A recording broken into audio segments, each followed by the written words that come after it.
Հիշում եք այն փոքրիկ տղային, որ ծնվեց Երևանում առանց վերջույթների, որից հրաժարվեցին ծնողները։ Հիշում եք, թե մարդասիրական ինչ ալիք էր բարձրացել։ Հավանաբար կհիշեք, թե որքան մարդ էր ցանկանում երեխային տեսնել, հոգ տանել։ Այս աղմուկից անցել ընդամենը կես տարի։ Մենք որոշեցինք պարզել փոքրիկ տղայի ճակատագիրը, որտեղ է նա, արդյոք որդեգրել են։ Այս պատմությունը հետազոտելիս պարզվեց մի արտառոց ցավոտ վիճակագրություն։ Նախ պարզվում է հայերը չեն որդեգրում ֆիզիկական արատ ունեցող երեխաներին։ Վերջինին որդեգրել են անկախությունից առաջ, մոտ 25 տարի առաջ, եւ երկրորդ, եթե այդ երեխաները մնում են մանկատանը, ապա չափահաս դառնալուց հետո չունեն որևէ տեղ գնալու հնարավորություն։ Նրանք շարունակում են մնալ մանկատանը։ Նրանք, ովքեր ունեն մտավոր կարողությունների խնդիրներ, կարող են տեղավորվել հոգեբուժարաններում։ Սա դառը ճշմարտություն էր, որ փոքրիկ տղայի ճակատագիրը ուսումնասիրելիս պարզեց Այդա Կարապետյանը։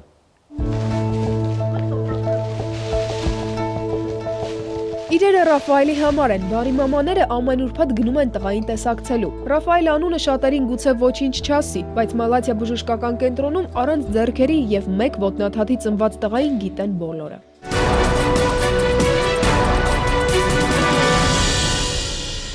Կես տարի առաջ տղայի դեպքը ցնցեց մամուլը, թերզարգացած վերջույթով փոքրիկը դարձավ հեռուստատեսության կայքերի ու Facebook-ի թոփ թեման։ Բժշկական սխալի կամ գուցե անուշադրության հետևանքով տղան զրկվեց ծնողական խնամքից։ Ոչ մի կերպ իրենք չեն փորձել այդ երեխային ինչ-որ ձև աջակցել, նույնիսկ տեսակցել։ Ծնողները փոքրիկին տվել են ազգանուն, կոչել պապի անունով ու հրաժարվել նրանից հենց ծննդատանը։ Քրեական գործ չհարուցվեց, բայց առողջապահության նախարարությունը ծառայողական քննություն սկսեց։ Մասնագետները պնդում էին, որ արատը տեսնել հնարավոր էր, հատկապես որ հղին մի քանի ուլտրաձայնային ու դոպլեր հետազոտություն էր անցել։ Խորհուրդը նաև պարզել էր, որ երեխան կարող է ապրել այդ արատով։ Ախտորոշից սխալի համար սոնոգրաֆիայի բժիշկը աշխատանքից ազատվեց, բայց նրա գործունեությունը չկասեցվեց։ Էխոսկոպիստ բժշկի տրված բացատրության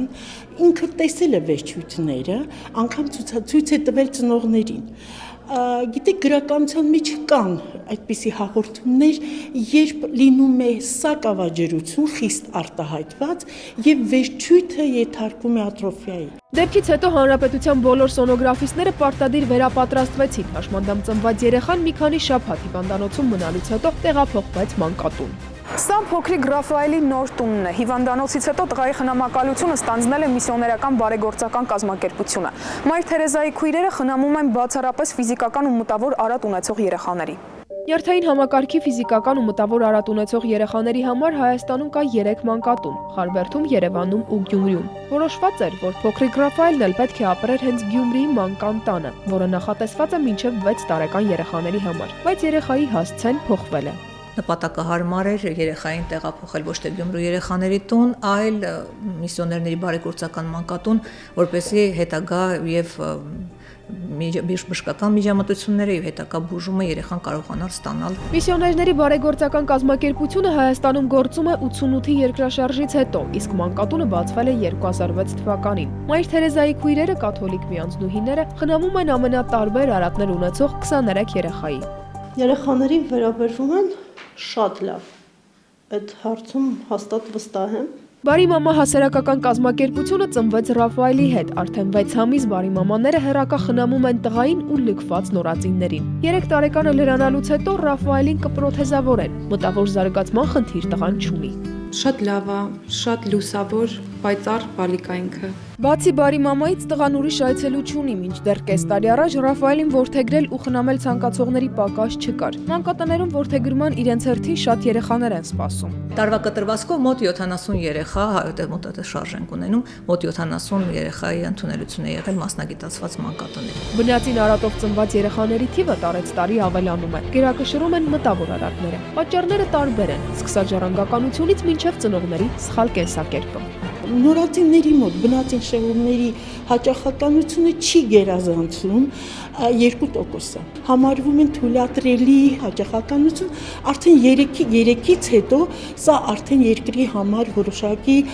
հիմնախնդրի է վերածվում։ Այս հարցում գուցե անհանգստանալու առիթ չկա, բայց Ռաֆայելի պատմությունն ուսումնասիրելիս կարևոր խնդիր բարձրացավ։ Ինչպես է դասավորվում արատ ունեցող երեխաների ճակատագիրը չափահաս դառնալուց հետո։ 18 տարին լրացածները, եթե ունեն հոգեկան խնդիրներ,